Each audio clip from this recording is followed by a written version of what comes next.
மங்களம் உண்டாகட்டும். வாழ்க்கை பெண்களே வளர்க.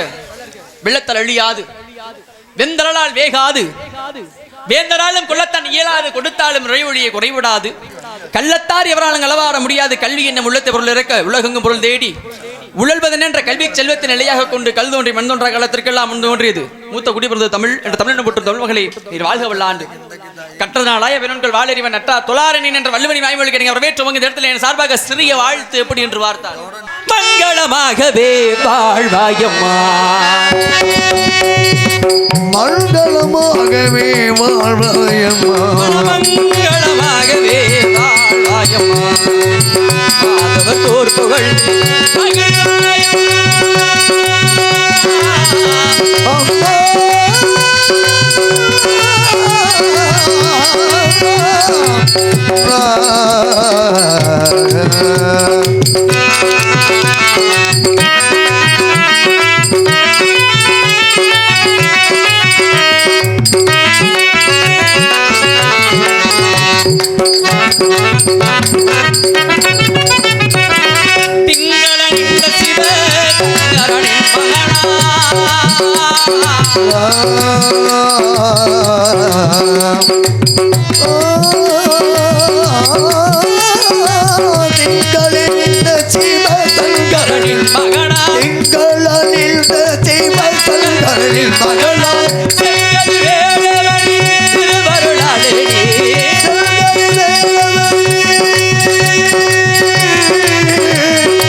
பெருக்கத்து வேண்டும் மனிதல் சிறிய சுருக்கத்து வேண்டும் உயர்வு பெருமைக்குரிய இடமடைந்தால் பணியுடன் இருக்க வேண்டும். சிறுமையான சுருக்கத்தில் உயர்வை காக்க வேண்டும் முறையினோடும் இடத்துடைய தயவு என்ற பொறுப்பு இருக்கும். உன்னிடத்தில் உன்னை பற்றி எனக்கு சகலம் தெரிந்தால் உன்னை பற்றி ஒரு சில ஓரம் கேட்கணும். இருந்தாலும் கதையின் முறைப்படி கேட்டு முடித்துவிட்டு பண்டு விழிகர் கண்டு மொழி மாதே ஒன்று விழி கற்கண்டு மொழி கண்டு மொழி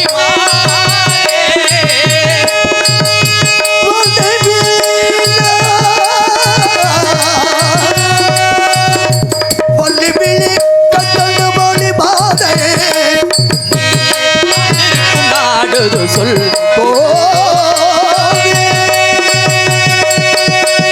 ஒப்படை மகமலர்ந்து உபசரத்தை பேசி உப்பில்லாத குழுமார்த்தால் உண்பது அமிர்தமாகும். தெய்வலக வாசனைங்க புலக வாசனாங்க தெய்வலக வாசியாக இருந்தாலும் தெய்வங்களுக்கு பணிவிட செய்கிறீங்க புலகத்தில் தினை கழுவ தினை காவலை பார்க்குறேன். என்னை சந்திக்க வந்திருக்கீங்கன்னா இதுவே பூர்வ ஜென்மத்தில் நாங்கள் செய்த புண்ணியமாக கொடுத்துரும். கேளுங்கள் தரப்படும் தட்டுங்கள் திறக்கப்படும் சொல்லியிருக்காங்க.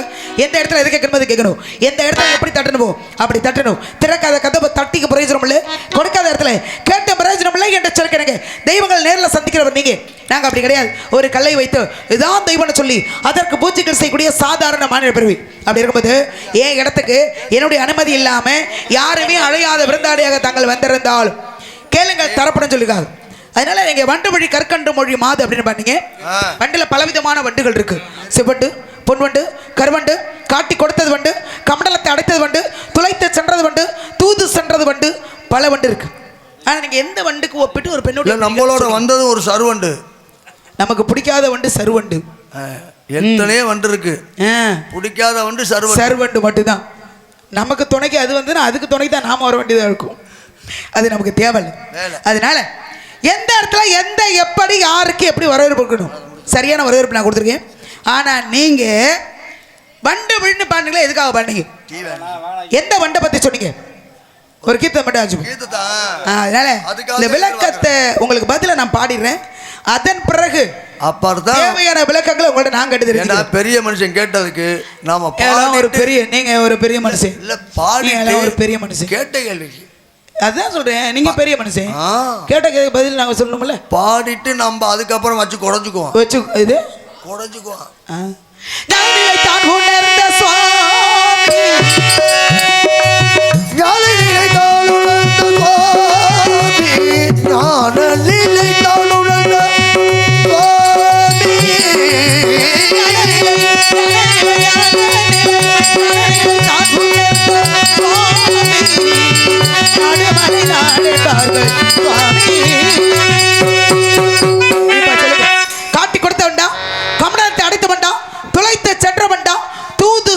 வண்டா?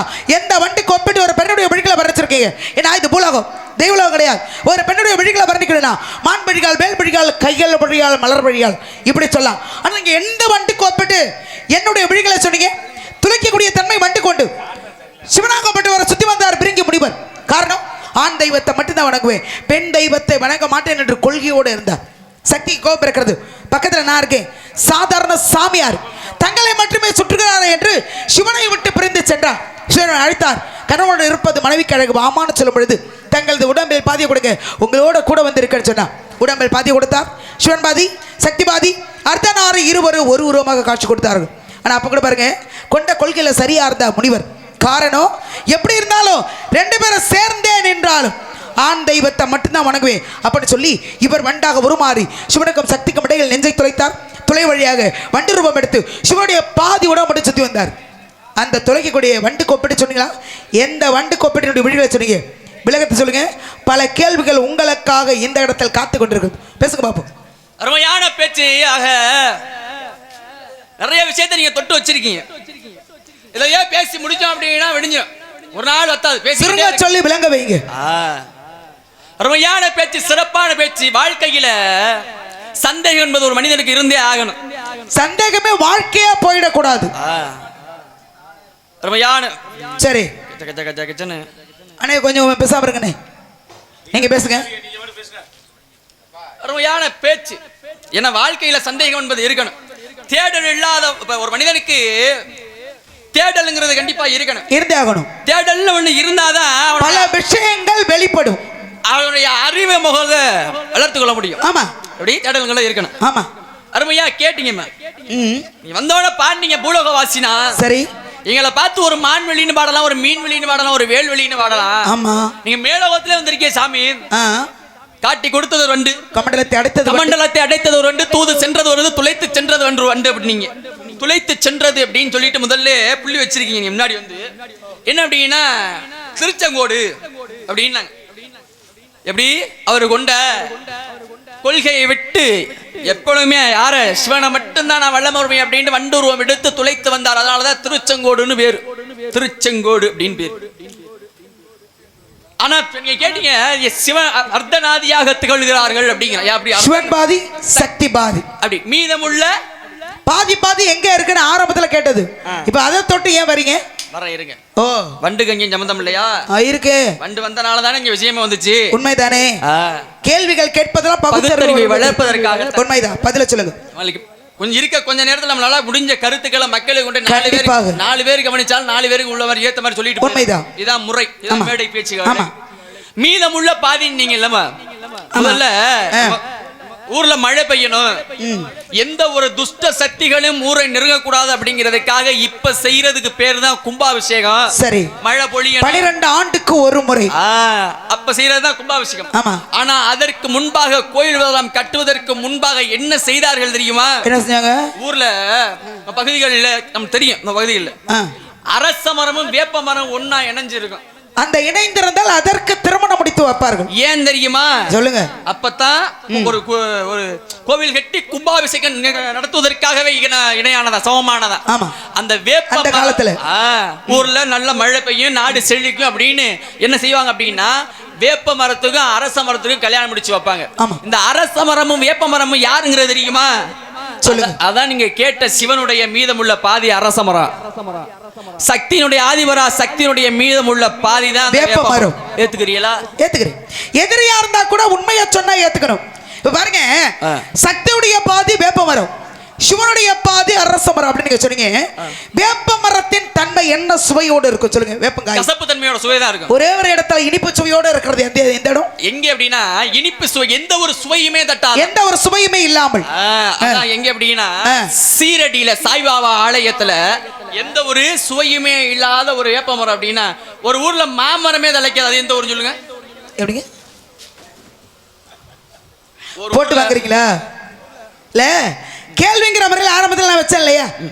அதை இப்போ வந்து இதை கொண்டாந்து அதுல சேர்த்து அந்த கேள்விக்கு பதில் ஏன் வாயால வாங்க பாக்குறாரு.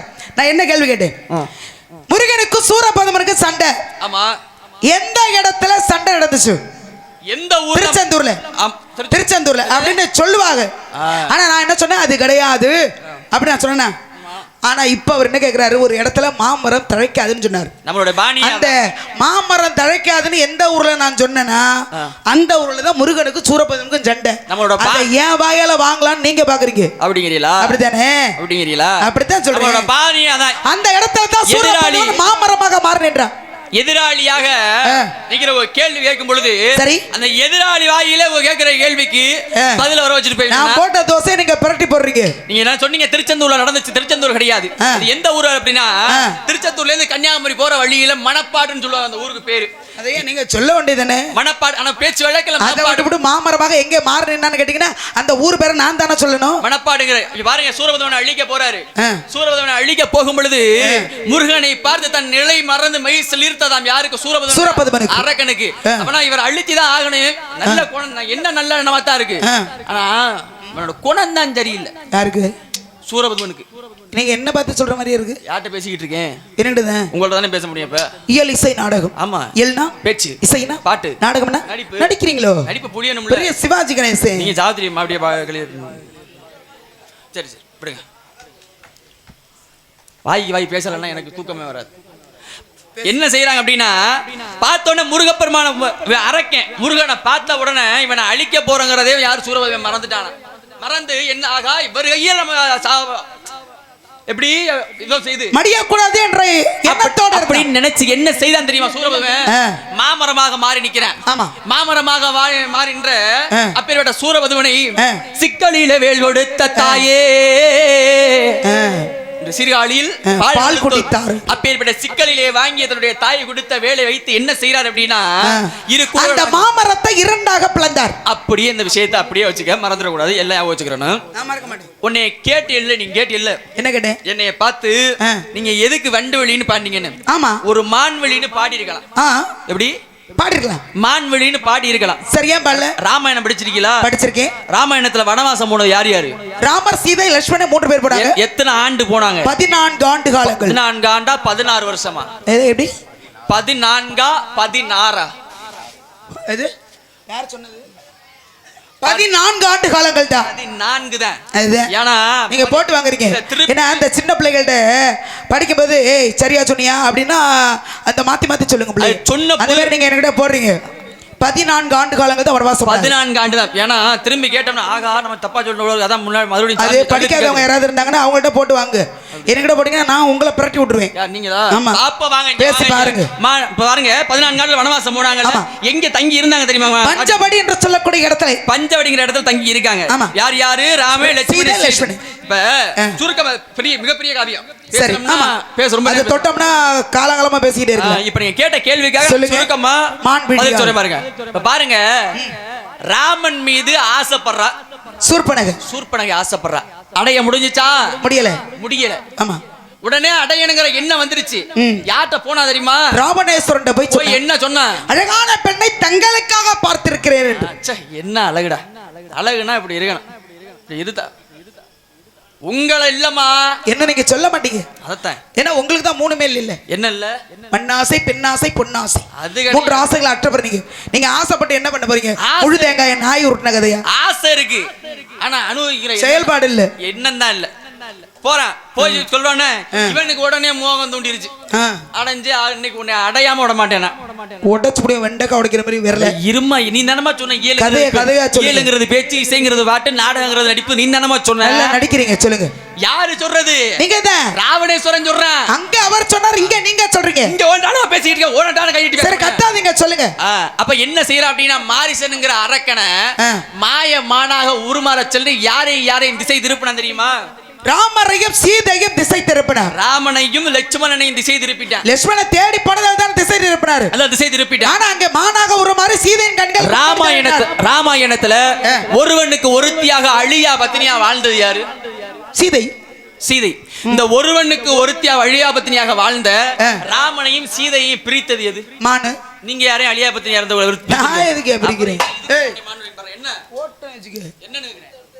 என்ன பேசணுமோ அதை மட்டும் தான் பேசணும். தேவையில்லாத என்ன இதுக்குன்னு சரியா பேசிட்டு இருக்கேன். நான் சரியா தான் சும்மா பேசுறேன். சித்தம்பக சிவம்பக சத்தப்பட செல்வாக்கு பேசக்கூடாது. நான் கதையை புரியுதா? விட்டு- கதையை விட்டு நழுவ கூடாது. ஒரு பொழுது நான் நடுவ கேட்ட மாட்டேன். கேள்விக்கு சரியான முறையில் பதில் சொல்லணும். புரியுதா? அழியா- சரி இருங்க. சரி அதை விடுங்க. சரி, மீன் வழியால் பாடி இருக்கலாம்ல. மீன் வழின்னு பாடி இருக்கலாம். சரி, பாட்டன் பரந்தாமன் எடுத்தது மொத்தம் எத்தனை அவதாரம்? 9 அவதார கதாநாயகன். மச்சம், குர்மம், வராகம், மாமனம், நரசிம்மம், பரசுராம, ராம, பலராம, கண்ணா. கல்கி. அதுக்கு 10வது அவதாரம். ஆமா. மச்சம்னா என்ன? மீன் அவதாரம். மீனுடைய பார்வையினுடைய தன்மை என்னது? வெப்ப பார்வை. நீ இருப்பது என்ன நிலம்? குறிஞ்சி நிலம். குறிஞ்சி நிலத்தோட தன்மை என்ன? குளிர்ச்சி தன்மை. எப்படி? குளிர்ச்சி தன்மை. மீனுடைய தன்மை வெப்ப பார்வை. ஓம் பார்வது வெப்பமா இருக்கு இல்லையே. அப்புறம் என்ன எதுக்கு பாரு மீன் வழின்னா? அப்ப என்ன இதுக்கு பாருங்க வண்டு விழுந்து வேல்வெளின்னு பாடி இருக்கலாம். பாடலாம்ல. முதல்ல வச்சன ஒரு புள்ளி எங்கே மணப்பாடு என்று சொல்லக்கூடிய ஊர்ல இரு குரலாக. உங்க குல கடவுள் யாரு? முருகப்பெருமான். வேல்வெளின்னு ஏன் பாடல கேட்டியல்ல? ஏன் பாடலன்னு கேட்டா சொல்றேன் பாருங்க. சொல்லுங்க. மணப்பாடுல சூரசம்ஹாரம் நடந்துச்சு. குலக்கடவுள் முருகப்பெருமான். நீங்க ஆமா. முருகன் எதை வைத்து சூரபதுமனை இரு கூறாக மரமாக மாறி நின்ற சூரபதுமன். நீங்க கையில் வேலை வைத்து மரத்தை இரண்டாக பிளந்தார்.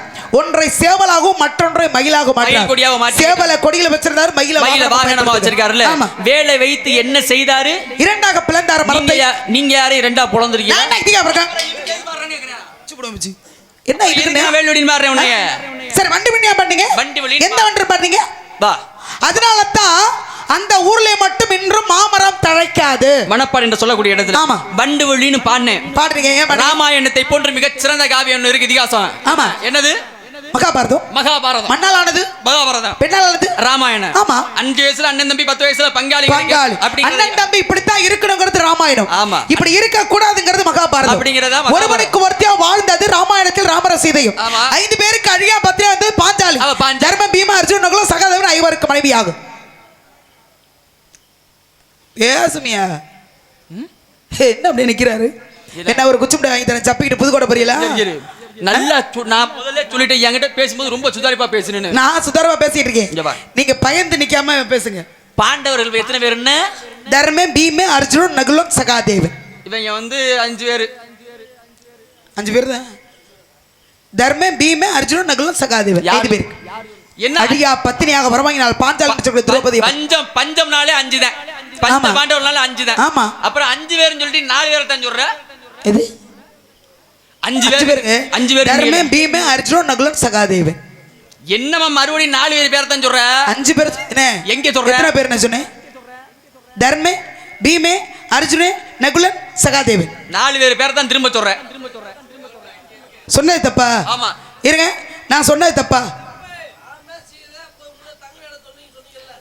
நாங்க பேசுறது பஞ்சவடின்னு சொல்லியாச்சு. பஞ்சவடின்னு பேர். அது ராமாயணம். அது ராமாயணம்னே. இப்ப சொல்றது மகாபாரதம். அத பஞ்சவடின்னு பேர். அவர் கேட்டதுக்கு நான் பஞ்சவடின்னு சொன்னா கதையை முடிச்சு. சரி விடுங்க. எத்தனை கதை பேச்சு? அவங்க அண்ணன் கவனிக்கல. ஆமா ஆமா. அது ஒண்ணும் பிரச்சனை இல்ல, விடுங்க. சரி 5 பேர் கேட்டதுல தப்பே இல்ல. சரி 5 பேர் பேரை சொல்லு. தர்மன், பீமன், அர்ஜுனன், நகுலன், சகாதேவன். பீமன், அர்ஜுனன், நகுலன், சகாதேவன் 4 பேர் தான் சொல்ற. என்ன ஒருத்தன் பேர் வல்லையே, மூத்தவன் பேர் வல்லையே. இல்ல முரட்டு கிறுக்கு கிட்ட வந்து மாட்டிக்கிட்டேன். மொட்டை லூசு தரமெல்லாம் நீ பேசிக்கிட்டு இருக்க. கிறுக்கு தரமா என்கிட்ட பேசக்கூடாது. நான் என்ன சொன்னேன்? லூசு தரமா நீ என்கிட்ட பேசக்கூடாது. தர்மன், பீமன், அர்ஜுனன், நகுலன், சகாதேவன் எத்தனை பேரையா சொல்லிருக்கேன்? உன் பேர் என்ன? என் பேர் வள்ளி. உன் பேர் வள்ளி. உனக்கு வீட்ல செல்லமா வச்சு கூப்பிடுற பேரை அப்படி சொல்லுவியா? வேற கேட்டா அப்படி சொல்ல முடியாது. உனக்கு ஏர் பேர் என்னன்னு நீ சொல்லுவ. ஆமா. உன் பேரை கேட்டா வள்ளி நீ இல்ல. ஆமா. அப்ப தர்மங்கிறவனோட பேரா? தர்மன் என்பது அவருடைய பெயர். தர்மத்தை நிலைநாட்டினார். அதனால தான் தர்மன் என்று பெயர் வந்துச்சு. அவனுக்கு 27 வயதுல தான் அவனுக்கு தர்மன் என்று பெயர் வந்தது. அப்ப அவனோட பேர் என்ன? நான் உங்கள்ட்ட கேக்குவா? கேளுங்க. சமய குறவர்கள் எத்தனை பேர்? 4 பேர். யார் யாரு? அப்பர், சுந்தரர், திருஞான சம்பந்தர், மாணிக்க வாசகர். எத்தனை பேர் சமய குறவர்கள்? 4 பேருன்னு காது கேக்குதா இல்லையா? நல்லா தெளிவா கேக்குது. எத்தனை பேர் சொல்லுங்க? அப்பர், சுந்தரர், திருஞான சம்பந்தர், மாணிக்க வாசகர் 4 பேர் தானே? ஆமா. 3 பேர் சொல்லிருக்கீங்க. இருமா, நல்ல வரல விட்டு எண்ணிக்க. என்னங்க? அப்பர், சுந்தரர், திருஞான சம்பந்தர், மாணிக்க வாசகர் பேர். உங்க பேர்? உங்க பேர் என்ன? நாரதர். ஏன் தெரியாம எல்லாரும் பேசிக்கிட்டு இருக்க? உங்க பேர் என்னன்னு கேட்டதுக்கு நாரதர்னு சொல்லுவீங்களா இல்ல வீட்டுல உங்களை செல்லம்மா கூப்பிடுறாங்களே அத சொல்லுவீங்களா? எனக்கு நிறைய பேர் வீணாகான பிரியன் பேர் இருக்கு. நிறைய பேர் இருக்கும் பொழுது கலகப்பிரியன் பேர் இருக்கு. இப்ப நான் கேட்டா என்ன பேர் சொல்லுவீங்க? நான் நாரதர் தான் சொல்லுவேன். நாரதர் தான் சொல்லுவீங்க. ஆமா. அப்ப அப்பர்ங்கிறது அவருக்கு உண்டான பேரா? சிவனை பார்க்க போனார். சிவன் அழைத்தார் அப்பரே வருக என்று. அப்பதான் அப்பர் என்று பெயர் வந்து அப்ப பிறந்தப்ப பேர் வச்சிருப்பாங்கல்ல, அவருக்கு பேரு பேர் சொல்லுங்க. மருள் நீக்கியார்னு அவருக்கு பேரு. மருள் நீக்கியார்னா மருள் என்றால் இருள். இருளை நீக்கக்கூடியவர் அவர். அப்ப இருளை நீக்கியதால அவருக்கு மருள் நீக்கியார் பேரு. அதுக்கு முன்னாடி வச்ச பேர் சொல்லுங்க. சரி விட இருக்குதுங்க இங்க வச்சு. திருநாவுக்கரசர் அவருக்கு பேருமா. திரு என்றால் உயர்ந்த உயர்வு.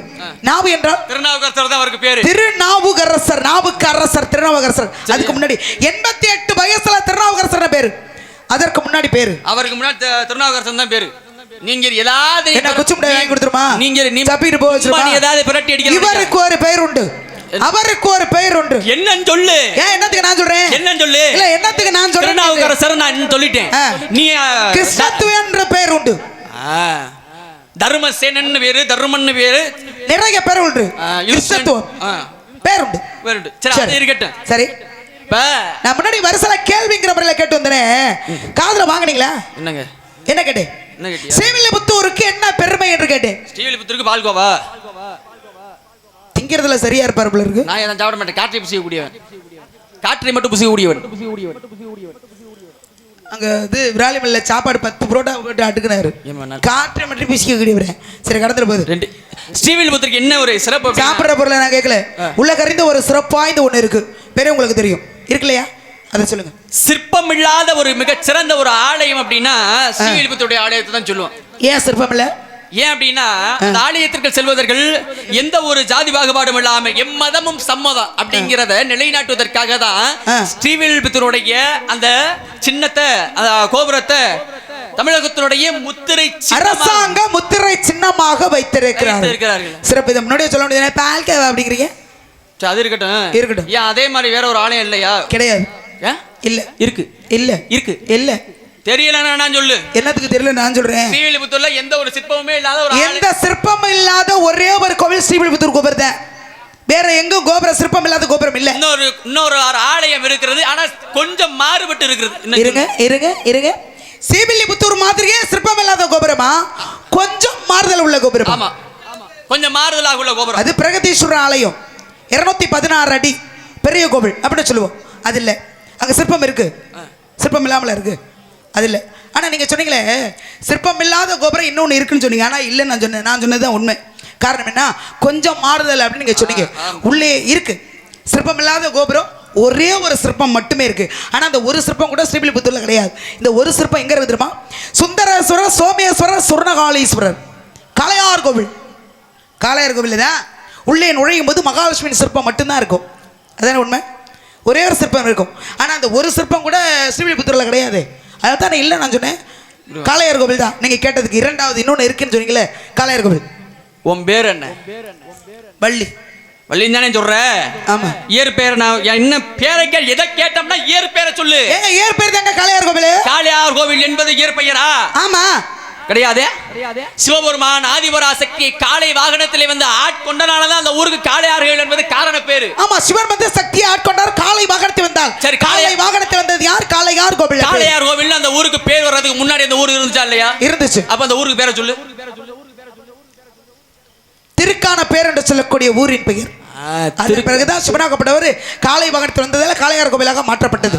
பாருங்க, திருக்கான பேர் சோமேஸ்வரர், சுந்தரேஸ்வரர், சுர்ணகாளீஸ்வரர். பொதுவாக 3 லிங்கங்கள். ஒரு விஷயம் கேட்கலாமா உங்களுக்கு? சொல்லுங்க, தாராளமா கேளுங்க. 5 லிங்கம் இருக்கக்கூடிய இடம் எது அப்படின்னா திருச்செந்தூரை சொல்றோம். 4 லிங்கம் அப்படின்னா கிடையாது, 3 லிங்கம் அப்படின்னா நம்ம காளையார் கோவில் திருக்கான 108 லிங்கங்கள் இருக்கு, 1008 லிங்கங்கள் இருக்கு. அப்படி இருக்கு. சிறப்புகள் நிறைய இருக்கிறது. அது மாதிரி 2 லிங்கம் அப்படின்னா ராமேஸ்வரத்தை சொல்றோம். லிங்கம் இருந்தால்தான் சிவன் கோவில் அப்படிங்கிற சிறப்பு.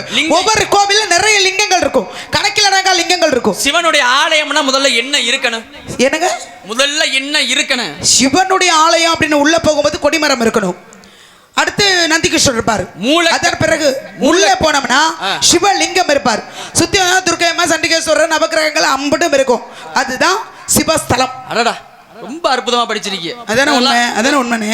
சிவன் என்ன தவறு இருக்கு? சிவலிங்கம். ஆமா, எல்லாம் இருந்தாதான் சிவன் கோவில். சிவலிங்கம், கொடிமரம், சோமேஸ்வரர், அந்த மாதிரி தெய்வங்கள் இருக்கணும் எல்லாமே. நந்திகேஸ்வரர், ஆமா, சண்டிகேஸ்வரர் எல்லாம் இருந்தாதான் சிவன் ஆலயம். சரி, சண்டிகேஸ்வரன் சொல்றோம்ல, சண்டிகேஸ்வரர் போய் எப்படி சாமி கும்பிடுவோம்? தன்னுடைய இரு கைகளையும் துடைத்து காட்டி தான் சாமி கும்பிடணும். ரொம்ப பேர் சொல்றாங்க அது செகுடி சாமின்னு. நம்மளும் மாத்திட்டாங்க. கையை தட்டி சாமி கும்பிடுவோம். சண்டிகேஸ்வரர் செகுடி சாமி அவரு எந்த கிடையாது.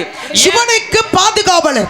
அவருடைய சிவனுடைய சொத்து அந்த திருநீர் கூட என் கையில எடுத்துட்டு போலையான கையை தட்டி அங்க சாமி கும்பிடுறோம். சிவன் சொத்து. அதனாலதான் இப்ப சிவன் கோயிலுக்கு போனோம்னா அமர்ந்து வரணுமா அமராம வரணுமா? சிவன் ஆலயத்துக்கு சென்று அமர்ந்து வரணும்.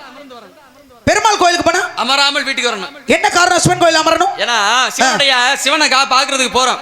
சிவனை பார்த்து தன்னுடைய குறைகளை பார்த்து சொல்லி அவருக்கு தூதுவர்கள் பூத கடங்கள். ஆமா சரி. அப்ப அமர்றோம். அப்படி அமரும் பொழுது அவருடைய அவங்க இருக்கக்கூடிய ஏதாவது நம்மளுடைய நம்ம உடல்ல சேர்ந்திருக்கும். அப்படி சேரும் பொழுது நம்ம கூட வரும். சரி. அப்பொழுது என்ன செய்யணும் அப்படின்னா சிவனை வளம் வரும் பொழுது அவருடைய இடதுபுறமாக இருக்கக்கூடிய அந்த சண்டிகேஸ்வரர் என்று சொல்லக்கூடிய ஒரு இடத்துல போய் ஐயா சிவனுடைய ஆலயத்திற்கு வந்தேன், சிவனை வணங்கினேன், நான் மறுபடியும் வீட்டுக்கு போறேன், நான் எதையுமே எடுத்துட்டு போகல, சிவன் சொத்து குலநாசம் அப்படின்னா எதையுமே எடுத்துட்டு போகல அப்படின்னு தன்னுடைய இரு கைகளையும் துடைத்து காட்டி விட்டு தான் செல்ல வேண்டுமா எங்க சிவனுடைய ஆலயத்துல. ஆனா இதே பெருமாள் கோயிலுக்கு போறோம், யார மகாவிஷ்ணுவை பார்க்க போறோம் அப்படின்னா மகாவிஷ்ணுவோட மனைவி யாரு? மகாலட்சுமி எப்பொழுதுமே கூட இருக்கக்கூடியவள். அப்ப பாருங்க 16 செல்வங்கள் புகழ் கல்வி வழி வெற்றி நன்மக்கள் பொன் நெல் நன்னூல் நுகர்ச்சி அறிவு அழகு இதெல்லாம் 16 செல்வம். இந்த 16 செல்வத்திற்கும் அதிபதி யார் அப்படின்னா மகாலட்சுமி. அப்ப என்ன செய்வாங்க அப்படின்னா நம்ம சாமிக்கு மட்டும் வெளியே வரும் பொழுது நம்ம கூடவே வருவாங்க. அப்ப என்ன பண்ணோம்? மகாலட்சுமி வேண்டாம்னு யாரும் சொல்ல முடியாது. நீங்க சொன்ன மாதிரி 16 செல்வத்துக்கு அதிபதி. அதனால பெருமாள் கோயில்ல அமராமல் நேரா சாமி கும்பிட்டு வீட்டுக்கு வரணும். என்ன செய்யணும்? சிவன் கோயில்ல அமர்ந்து தான் வரணும். கணக்கு இருக்கு. அதனாலதான் சொல்லுவான் எப்ப கோயிலுக்கு போயிட்டு வந்தா காலை கூட கழுவ கூடாது அப்படின்னா பெருமாள் கோயிலுக்கு போயிட்டு வரும் பொழுது தான் குளிக்க கூடாதுன்னு பேசுவோம். அந்த வழக்கம்லாம் அதனாலதான் உருவானது. சாதாரணவே எந்த கோயிலுக்கு போயிட்டு வந்தாலுமே காலை கழுவிட்டு வீட்டுக்குள்ள போக கூடாது. ஆமா, அது கெட்டதுன்னு சொல்லுவாங்க. பேர்பட்ட அந்த 16 செல்வத்தையும் கொண்டு காலை கழுவிட்டு கோவிலுக்குள்ள போகலாம். ஆனா கோயிலுக்கு போயிட்டு வரும்போது காலை கழுவிட்டு வீட்டுக்குள்ள போக கூடாது. காலை வீட்டுக்குள்ள போக கூடாது. சரி. பாருங்க அப்ப அந்த 16 செல்வத்தையும் இதெல்லாம் இருந்தால் தான் ஒரு சிவஸ்தலம்னு சொல்லுவோம். இதெல்லாம் இருந்தா தான் ஒரு சிவஸ்தலம். ஆமா, கொடி மரம் நந்திகேஸ்வரர் எல்லாமே இருக்கும். சொன்ன எதுவுமே இல்ல. மிகப்பெரிய சிவன் ஸ்தலம் இருக்கு இங்க. என்னங்க? என்ன? நல்லா கவனிக்கணும். சிவலிங்கம் இருக்குன்னு நீங்க முதல்ல சிவன் கோயில்னா ஆமா கொடிமரம் சண்டிகேஸ்வரர் சிவலிங்கம் இல்ல. நீ சொன்ன கொடிமரமும் இல்ல, நீ சொன்ன சண்டிகேஸ்வரரும் இல்ல, நீ சொன்ன நந்திகேஸ்வரரும் இல்ல, நீங்க கேட்ட நவ கிரகமும் இல்ல, நீங்க கேட்ட துர்க்கை அம்மனும் இல்ல, யாருமே அது சிவன் கோவில இல்ல. மிக சிறந்த ஒரு சிவனுடைய ஆலயம் இல்ல. நான் அடிச்சு சொல்றேன் இல்ல. தெரியலன்னு சொல்லு. இல்லன்னு சொல்றேன். தெரியலன்னு சொல்லு. இல்லன்னு சொல்றேன். தெரியல இல்ல. நம்ம ஆளுங்க அழகேசன் அங்க போனாலும் வாய் ஓய மாட்டேங்குது. இடையாது கோயில் இருக்கு, மிகச்சிறந்த ஒரு ஆலயம் இருக்கு. என்னங்க ஒரு நாரத வந்து ஹலோவா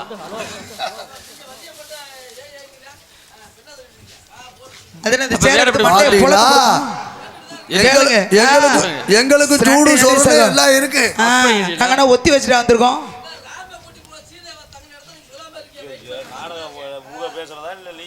வாங்க 100 தடவை சொல்லிட்டேனே நல்லா இருப்ப. எங்க அந்த கூட்டிட்டு போனான்னு சொல்லவா? பஞ்சவடின்னு சொன்னோம். பஞ்சவடிங்கிற இடத்துல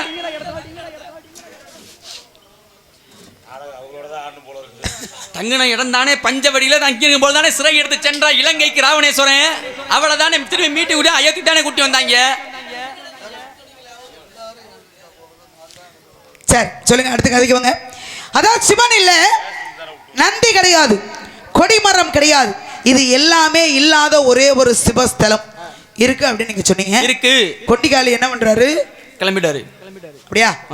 சரி, ஒரே ஒரு வார்த்தையில முடிப்போம். ஒரு கோவில் இருந்தா உற்சவர் மூலவர்னு இருப்பாங்க. ஆமா. உற்சவருக்கு என்ன தன்மை, மூலவருக்கு என்ன தன்மை?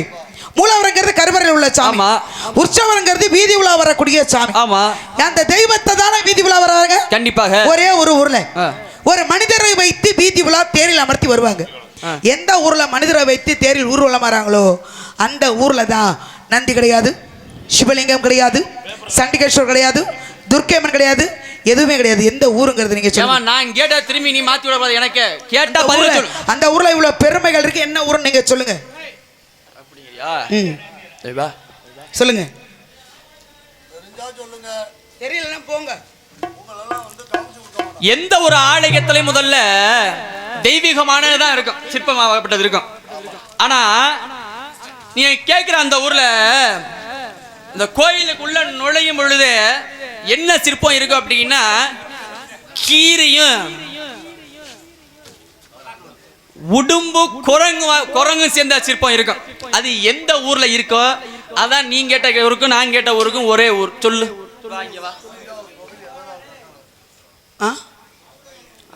போட்டு தாக்கு திருவாரூரில் விரைக்கிறாரு மாணிக்க வாசகர் எழுப்பிய ஆலயம் ஆவுடையார் கோவில் அப்படின்னு சகோதரர் சொன்னார்.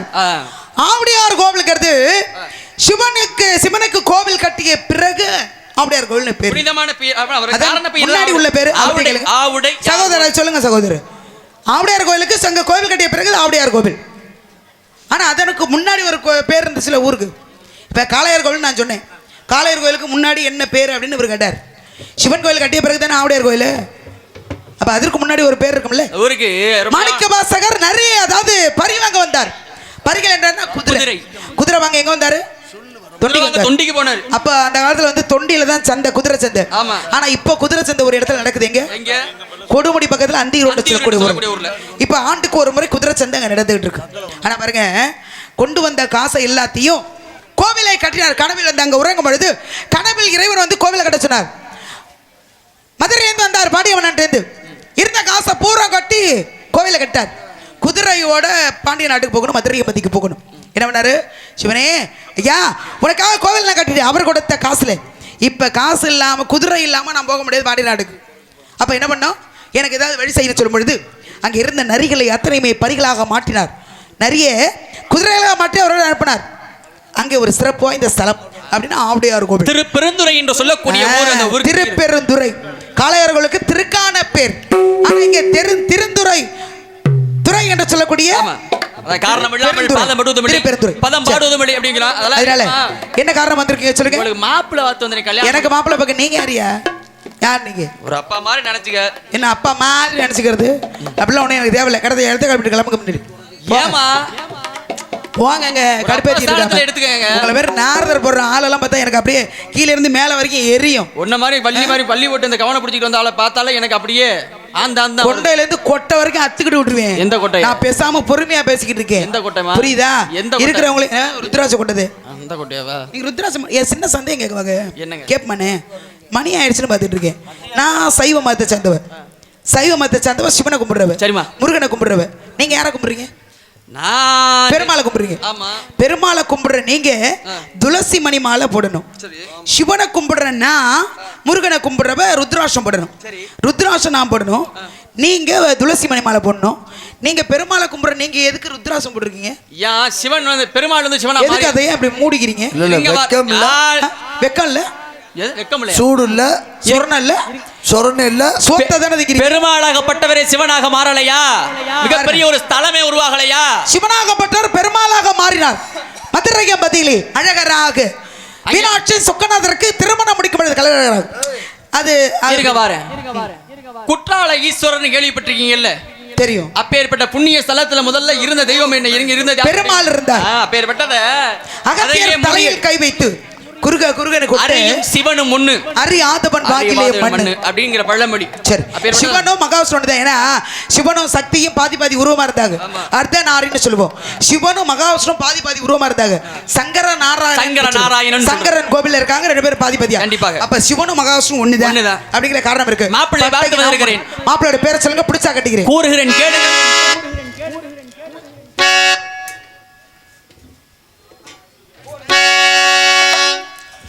ஒரு கட்டு கரும்பா ஓராயிரமா, ஒரு கட்டு கரும்பா ஓராயிரத்தை எத்தனை வள்ளிக்கு கப்பலும் வராம கடலும் பொங்காம எப்ப வருவாரு முருகன் எப்ப வருவாரு?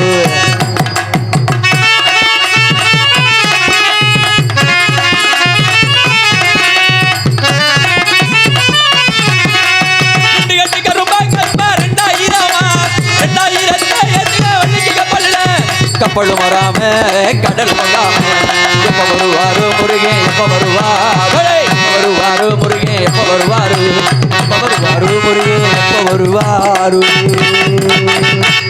முருகன் தான் மாப்பிள்ளை. ஆண்டி பண்டாரம் பரதேசி யார சொல்ற? பரம்னா உலகம் தேசம் என்றா சுற்றுபவர்கள். உலகத்தை சுற்றக்கூடிய அந்த முருக பெருமானுக்கு ஏற்கனவே கல்யாணம் ஆயிடுச்சு. தெய்வ யானை சொல்லக்கூடிய அழகான மனைவி. காமியா முன்னாடி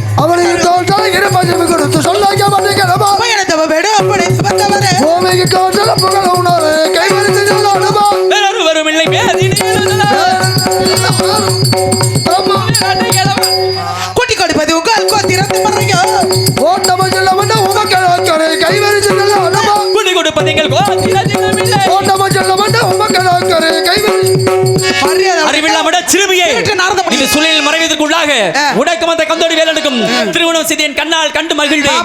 இது சத்தியம்.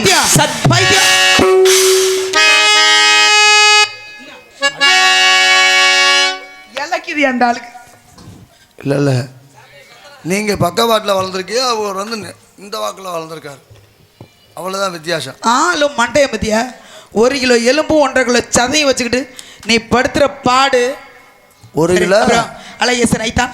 ஐயோ அவ்வளோ இப்போ யாரு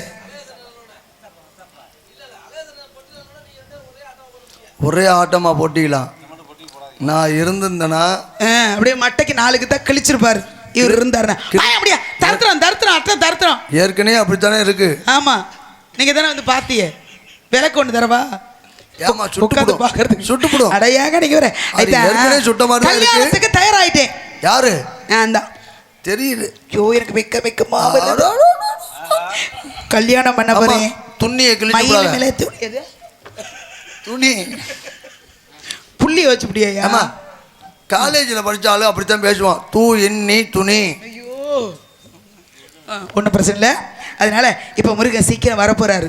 முருகன் வந்ததுமே அந்த மயிலில் ஏறி விராலிமலைக்கு அனுப்பலைன்னா என்னமா இங்கிலீஷ்லாம் பேசுற? மே ஜூன் ஜூலைன்ட்டு என்னது வந்தது மே.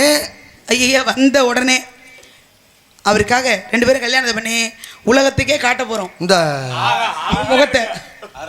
51 ரூபாய் அன்பளிப்பாக வழங்கி தஞ்சாவூர் கோவில் எதனால் உருவானது அப்படிங்கிறத யார் வேணாலும் சொல்லலாம். 3 விதத்தில். ராஜபாட்டு, இப்போ ராஜபாட்டு வரப்போறாரு. ராஜபாட்டு, ஸ்ரீபாட்டு, நாரதர். முன்னாடியே கேட்டுக்கலாம்ல நீங்க. நான் முடிச்சுட்டு உள்ள போகும்போது கேட்டீங்கன்னா எப்படி சொல்றது? இனிமேல் அவர் வந்து வேலை பிடிச்சி கூட தயாரா நிக்கிறார். இல்லைன்னா அந்த ஆளு வேலை போட்டு ஓடி போயிடுவாரு. நீங்க கேட்டுக்கலாம்ல நம்ம முன்னாடி. சரி, அடுத்து வரும்போது சொல்லுவோம், இல்லைன்னா அவர் சொல்லுவார். யாரை சொன்னாலும் உங்களுக்கு பிரச்சனை இல்லை, சந்தோஷம். இருந்தாலும் முருகன் வருவது மற்ற பேரை கவனத்தை செலுத்துவோம். ஆலம் சோ